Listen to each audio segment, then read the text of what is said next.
obviously the biggest story right now is Hurricane Harvey and the effects that it's had on the southeast region of Texas and Houston, Corpus Christi, and in the surrounding areas. And from that, you have these secondary stories from talking about Joel Osteen or President Trump. And we'll talk about that for a little bit. And also, we have Ximena Barreto with Republican Chick with us. All of that on this episode of TrendChat. Stay tuned.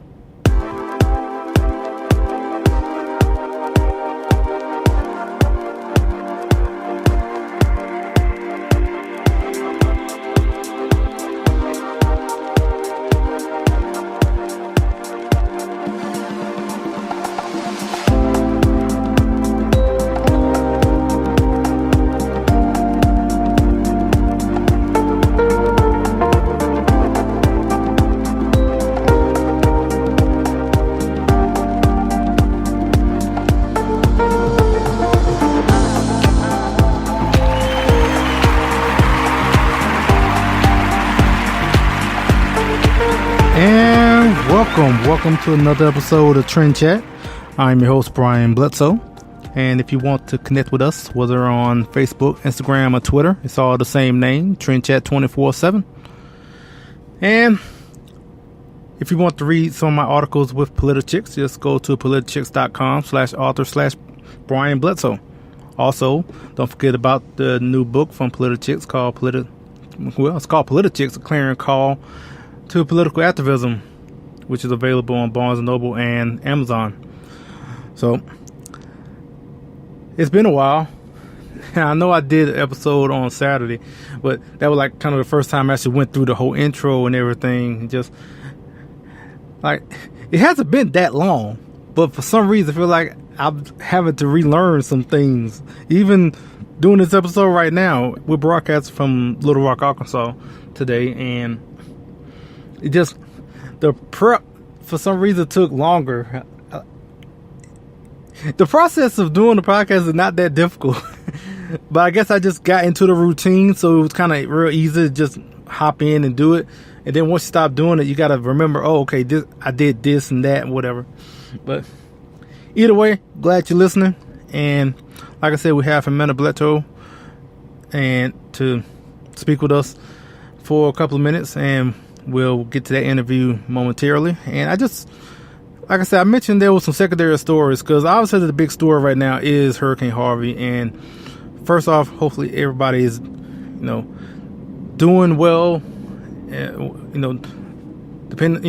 given the circumstances, and just in a way, we can help, you can help. I would encourage you to do it. Me as a truck driver, there are opportunities to whether get loads to drive, bottles of water or food or, the emergency supplies down there. And I don't know, as far as the company I'm driving for, what we're going to do, or at least what I might do, because if they do something, then they'll either send... well, I guess it won't be sending me, maybe. They could send somebody else. So, I don't know. I'm just kind of looking and wondering if they're going to do a thing. If not, then I just, continue on with my job. And I'm pretty sure there's plenty of companies, plenty of people out there doing things. And just in a way I could help, I'm looking into whatever. Right now, it's kind of looking in more just donating more than anything. But as of right now, definitely, if I got a call saying from the companies, do you want to take this load down to corporate? I'll be like, yeah, sure, yeah. I've been waiting on your call, actually. So, but until then, everyone that is down there now or going down there, and just pray everybody is doing well, and pray for the people who are out there helping people in their homes and just starting the recovery right now. So, and even though you have this hurricane, this tragedy that has come across Southeast Texas, you have come across these other little stories. So one story I was thinking about is with President Trump and the media. And it seems, well, it's not surprising that the media has basically put, or at least trying to, and saying they're doing a good job at it, but this is what they're trying to do, to put President Trump in a no-win situation, basically. It's like a damn if you do, damn if you don't. So if you go down there, I'm saying that he's already down there, but I'm just saying how the media is trying to basically spin this to make President Trump look bad in either way. So he's down there in Corpus Christi today, and they want to make it seem like, well, if you go down there, you might be taking away resources and or maybe slowing down the recovery or whatnot if you go down there. But then if you didn't go down there, then they were like, well, he apparently he doesn't care about the people down there because he don't have time to go down there. So it just seems like they're basically trying to make a no-win situation for President Trump if he goes or if he didn't go. But that being said, he went. He's there now, and well, he went to Corpus Christi, so that's, I can't say it's not bad, but that's where it hit first. So as far as taking away resources, anyway, and using that excuse and probably saying that it's taking away resources, okay, it might for a couple of hours, because it's not like he's staying there for days. He's just basically got in and out, drop, fly in, basically look around and get some words of encouragement and whatnot, and then fly out. That's normally how it works. So it's not like it's going to be a huge burden for the president to come down there. And like I said, if he didn't, they'd be like, well, where is the president? So everybody start thinking about that picture of President Bush flying over when Katrina hit and all that. So that's how I feel about what the media is trying to set up. And not only with President Trump, also Senator Ted Cruz is there too. And I saw this little news clip of someone trying to use the vote against the Hurricane Sandy relief against Senator Cruz, even though they neglect to mention what was in that bill that had all this unrelated spending to hurricane relief. It had all this other pork, all this other spending that had nothing to do with hurricane relief in that bill. And so Senator Cruz voted against it for that reason. But again, the media wanted to make it seem like, oh, well, he just voted against that bill because he didn't care, basically. And that's basically the narrative that the mainstream media wants to paint conservatives, Republicans in general. So that, but in that clip, he answered it, quite well. Like, he put out the facts and laid it out there, and that was basically it. But just to watch it and see how they were just, I guess, trying to have a gotcha question to Senator Cruz, it just, in the middle of this whole tragedy with the hurricane, they just decided to come in with that just so they can try to make a point and score those brownie points with their liberal friends when they get off work. Oh, you got him. When they get off work, they all go wherever. Say, oh, that was a good one.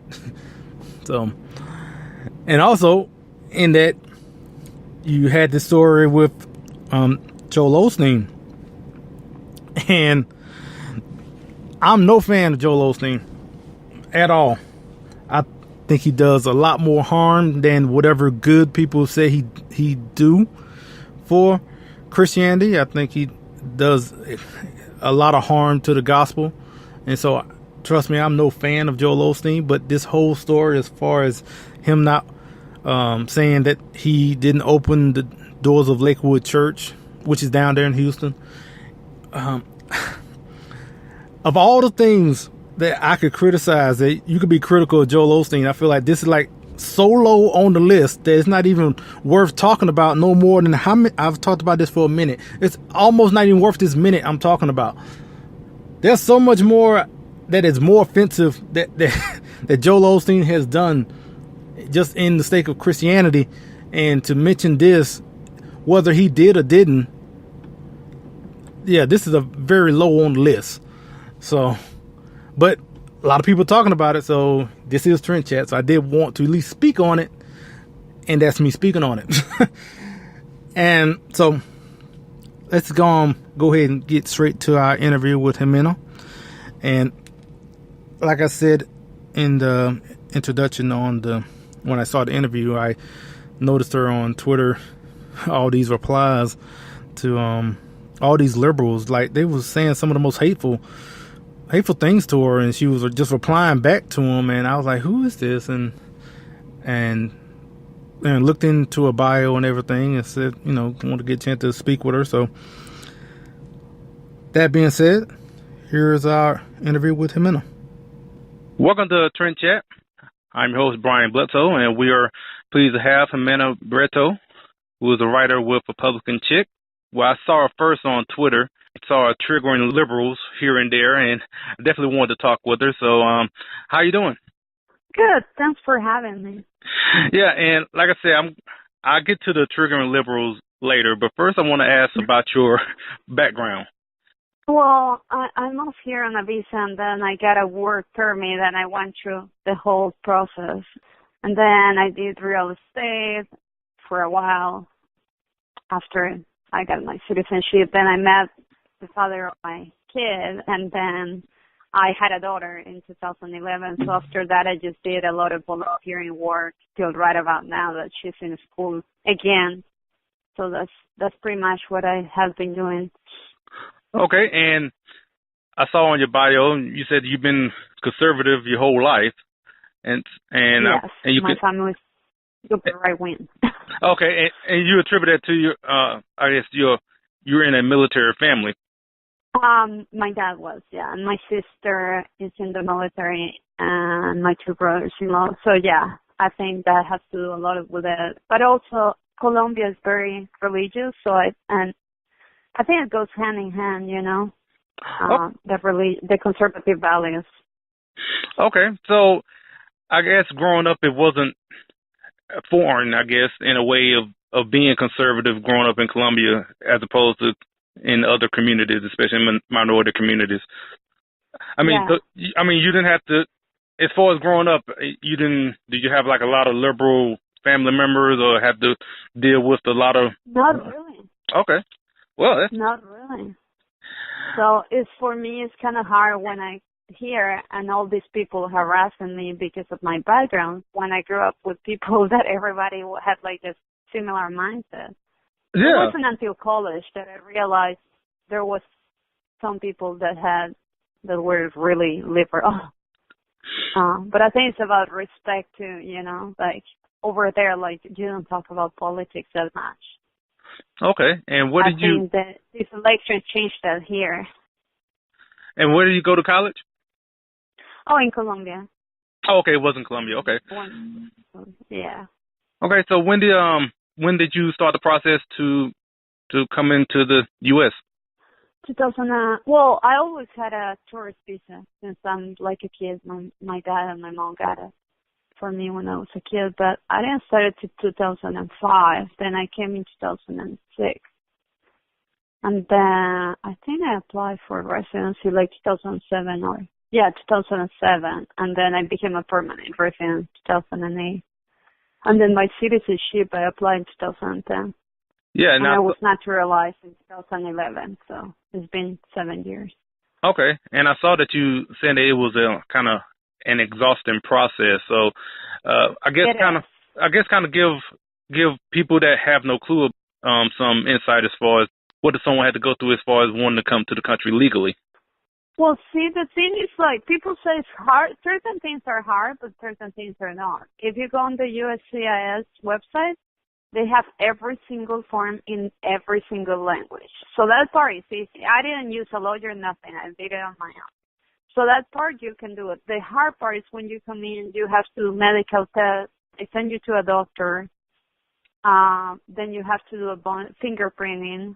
And then you have to go through a bunch of interviews with UCS people. I mean, they last hours, some of them. They just try to ask questions and repeat questions, so they make sure that you're not lying. Also, the way they do, they ask you, the bunch of forms ask you for, like, your history, where you live in the past 10 years, who were your friends, like even the names of my teachers in college, things like that. The only thing that needs fixing, I think, is we need more manpower, because when I apply, the field office where the process should take like 5 years from the time you start to become a citizen. It took 7, but they kept pushing and pushing my interview for my citizenship. So that we need more people in order to make this faster. But other than that, I mean, it's frustrating because you go so much and the money, and the time that you have to invest.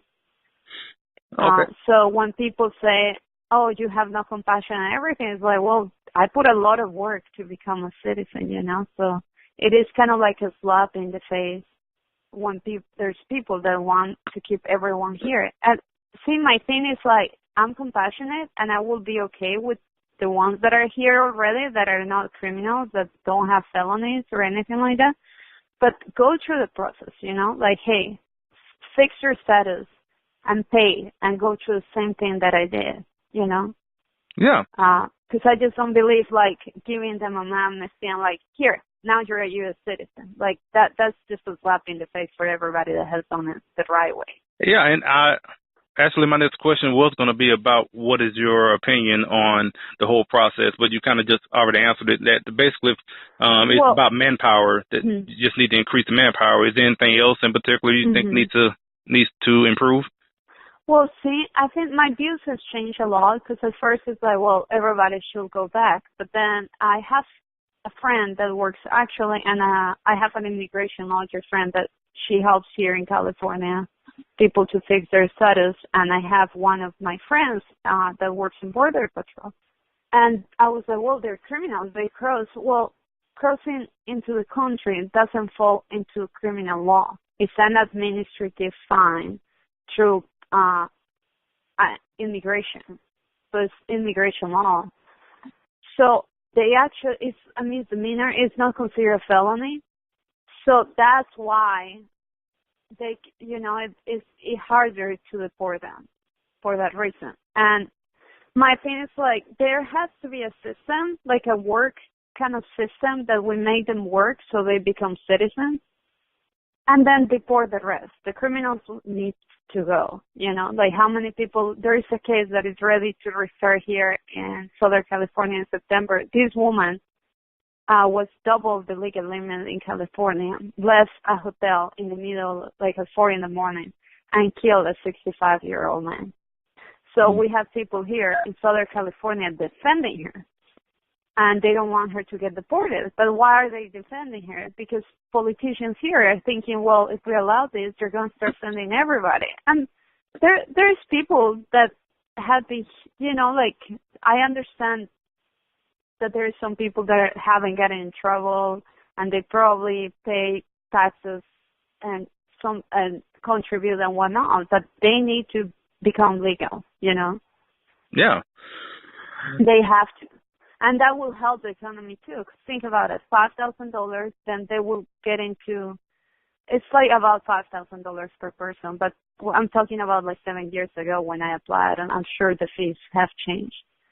But if we do that, because I also, when I was doing like the Latinos with Trump and going out and doing the rallies, I had many people come to me and say, hey, the only reason my family members won't vote for Trump is because of the deportations, because someone they know or someone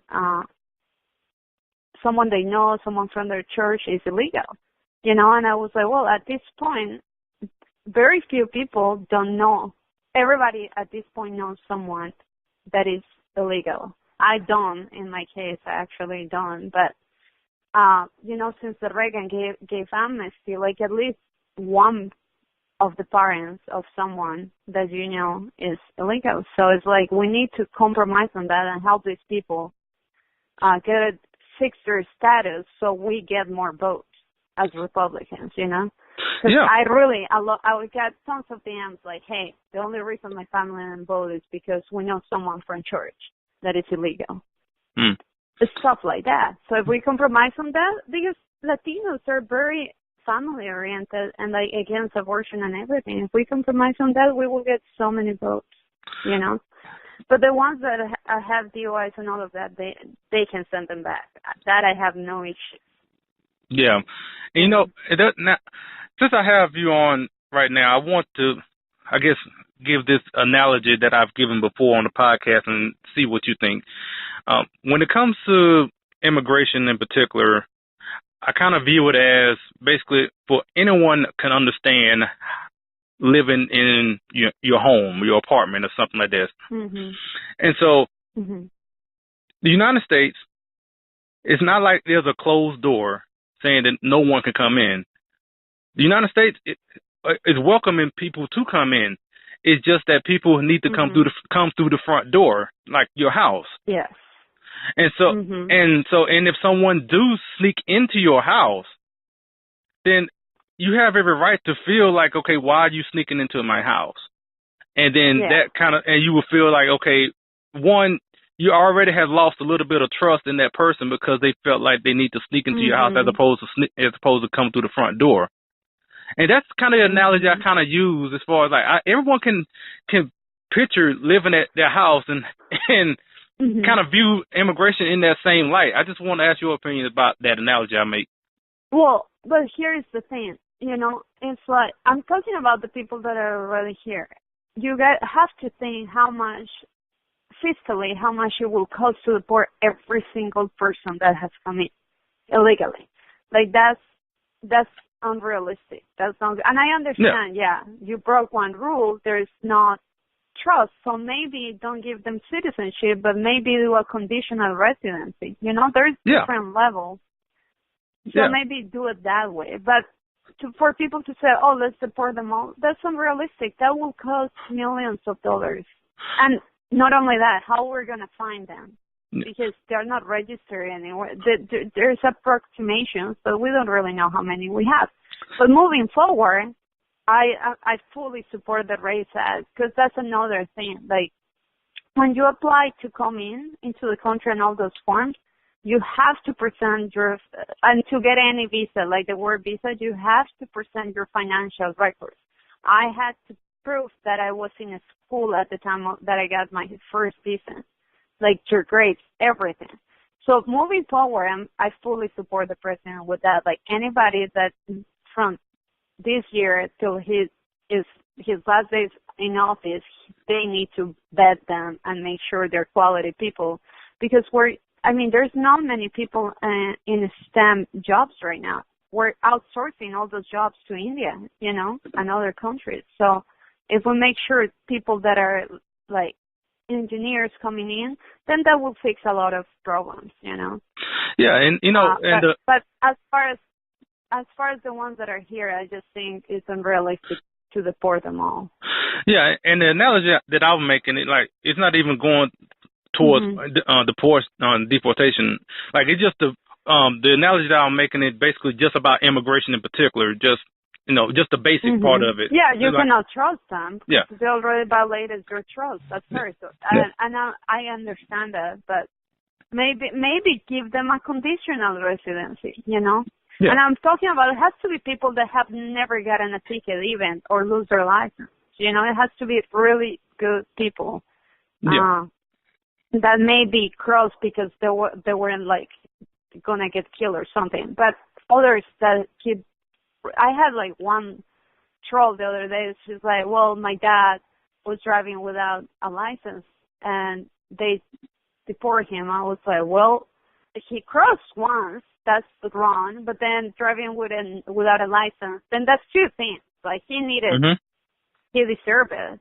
Yeah. So I think it has to be case by case. and go from there. Yeah, But they have to pay.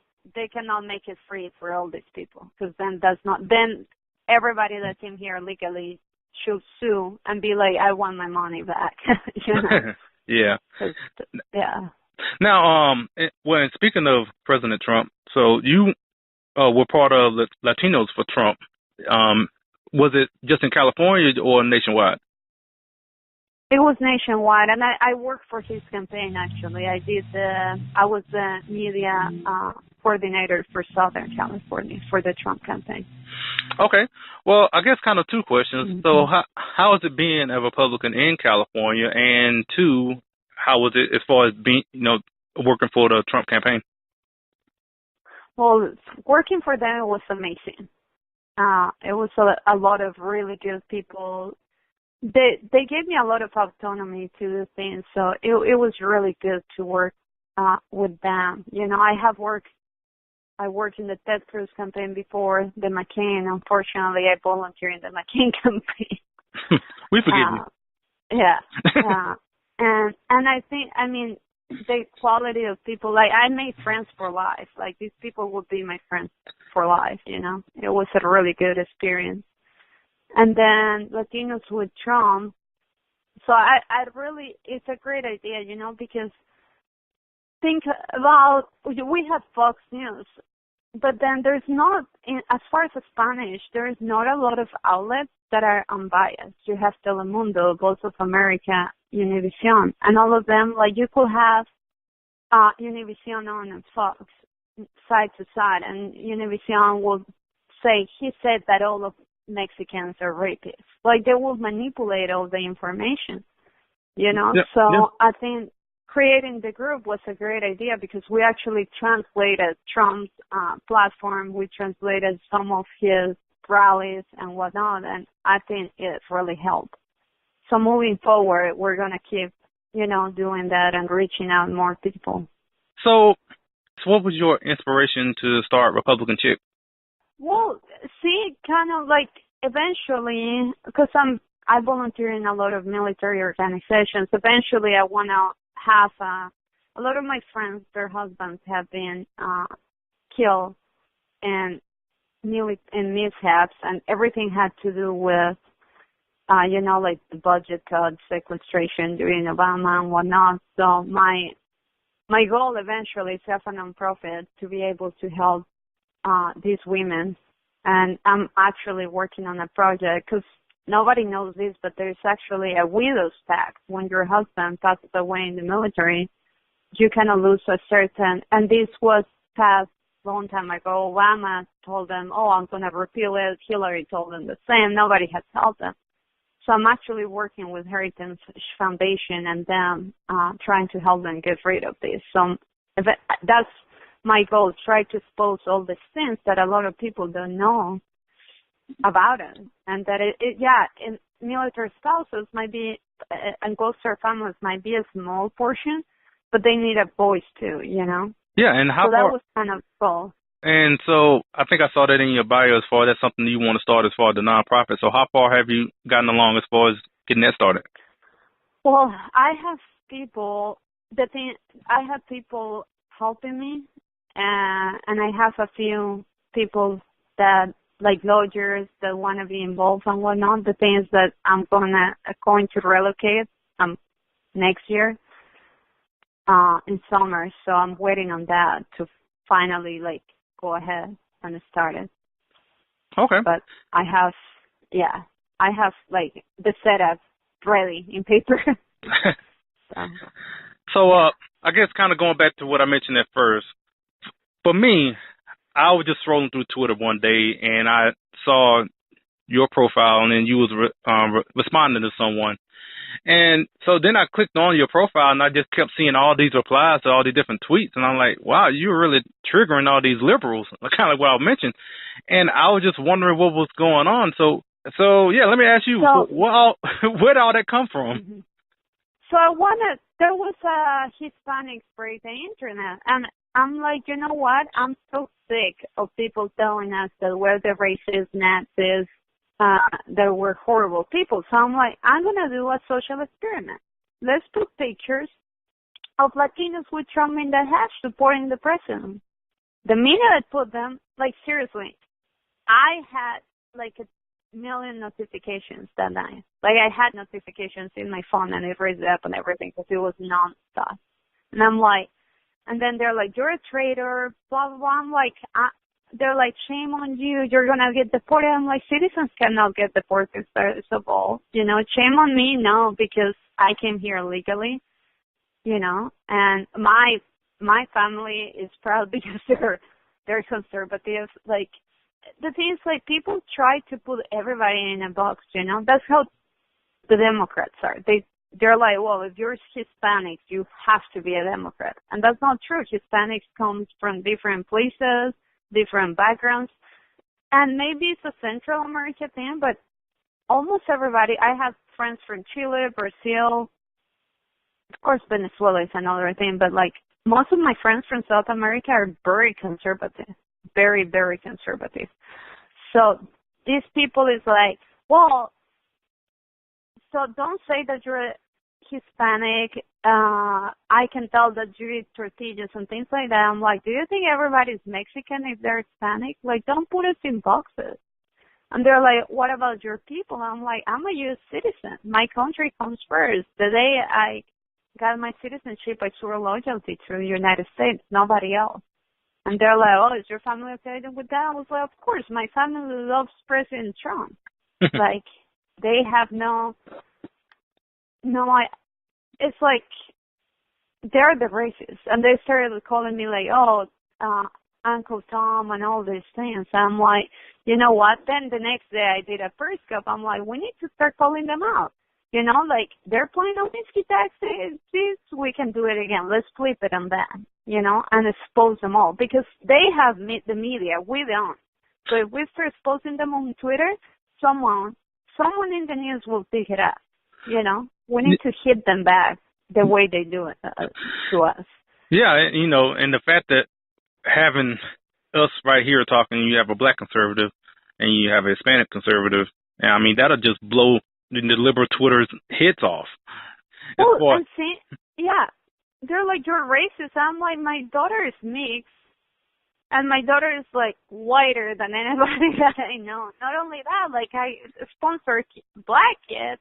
I'm like, I'm looking into going to Uganda on a mission trip.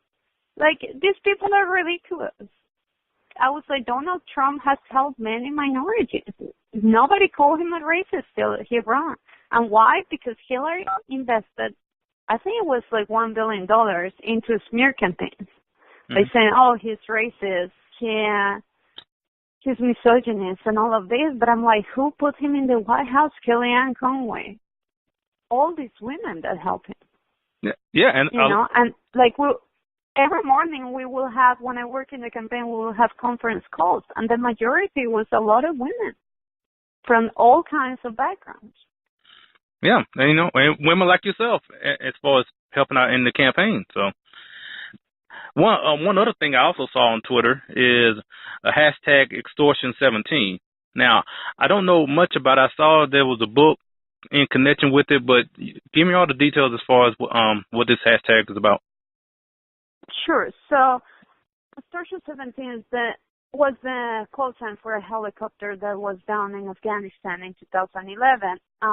The SEAL Team 6 that was in charge of the Bin Laden brain, some of them, 31 people died in that helicopter. The thing that happened is, right when Obama was seeking re-election is when the raid happened, right? After that, do you remember Panetta and Biden going in national television saying, oh, it was SEAL Team 6. That's what allowed the Taliban to lock them in and then kill them on this helicopter. The weird thing is, like, usually there was another helicopter that night. There was 2 helicopters, but last minute they put them all in one. There was also 5 Afghans on board that were changed minutes before. Like, the crew was changed minutes before. So there's a lot of, and if you read the congressional report and from the accident, there's a lot of holes. And one of my good friends died, and talked to some of the families, and it was a cover-up. It's what everybody thinks, because they change. You will never. SEAL Team 6 is like it's probably the one of the most elite groups in the country as far as military, and they put them all in a helicopter. Someone in the military will tell you that they will never do that. They're never going to put their best people in one helicopter. And they did. They changed the Afghans last minute. And in the congressional report, the parents when they went and did the hearing, the parents asked, who are these people? What are their names? Nobody knew. That was one of the things. Also, a few months ago, Johnny Marquez, was an Air Force captain. She was in a C-130 in the area. And people on the ground were requesting help and telling her that the Navy SEALs were getting hit too. And she's like, well, I want to go, because she could help with her plane, and they deny her to go and help. And she's like, they got murdered. And they probably got murdered because what they got from the Bin Laden raid. So, I just want answers for these families. It's personal for me because my friend died, and I want his parents and everybody else's involved parents to know the truth, what really, really happened. Because some of the bullets had bullet holes too.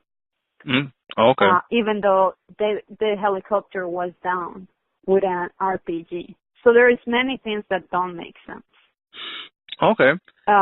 So also, I'm friends with Ambassador Stevens' fiance, and then Patricia Smith lives here in Southern California. So I talked to them, and we're doing this march on September 10th. It was going to be nationwide, but a lot of people back up because of Charlottesville. They're scared. So we're only doing Philly and then San Diego and Oceanside. So we're doing 3. But the thing is, like, everybody's like, oh, you should not do it. And you know what? I was like, my friends died, so I can go out and do this. I'm not going to let the left scare me. I'm not going to. I know, and I respect the ones that back out because they're scared, but I'm not. I'm just going to do it. And so you said 3 cities as far as organized for the march? Yes. Mm-hmm. And what were those cities again? Philadelphia, and then San Diego and Oceanside. We might have one in Osteen, but I'm not confirmed on that. We had way more cities, but everybody back up since Charlottesville. Okay, and I guess if anyone wants to take part in that, where can they go? DM me. They can DM me, or the website is marchforjustice.online, but they can DM me if they want. What are the future plans you have coming up for you? Well, I don't know. Like I said, moving and I'm applying to different jobs in the 2 cities that I want to be. So we'll see what comes out of that. But the nonprofit will be the number one goal, help these women.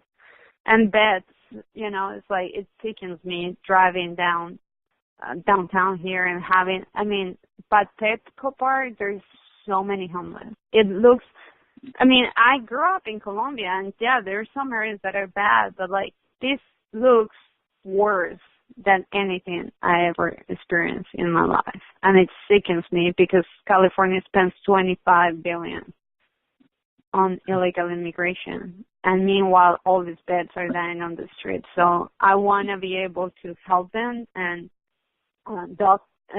lawyers that can help them through the process if they have a problem with the VA, someone to advocate for them. And same goes for Gold Star families. So that's my main goal. Okay. And if anyone wants to see all those replies to those liberals or anything else you're doing, how can people connect with you on social media? So it's @Republican Chick on Twitter and same on Facebook, but you add the USA at the end of on Facebook, and then they can check Hispanics birthday internet hashtag, and everything will be in there. You should start one, Blacks for Trump. Blacks break the internet and put pictures, and you will see how nasty they are. It's like we have to do that, playlate them, and expose them. Once and for all, they stop using the racist card, because they're the racists. Yeah, I hear it all the time. It's nonstop. For me, I know also, I forget his name, but he tends to be at all the Trump rallies. He tends to either be in the crowd or in the background when President Trump is speaking. So I know I definitely hear the hateful replies he gets from the so-called tolerant, liberals out there. So yeah. So Ximena, I am glad to have you on, and hopefully we'll get a chance to speak to you soon. Thanks for having me. Sure. Thank you so much for having me. Have a good day. Yeah, man. Thanks to Ximena for joining us. And that's pretty much it for this episode of Trend Chat. Just gonna end it right here.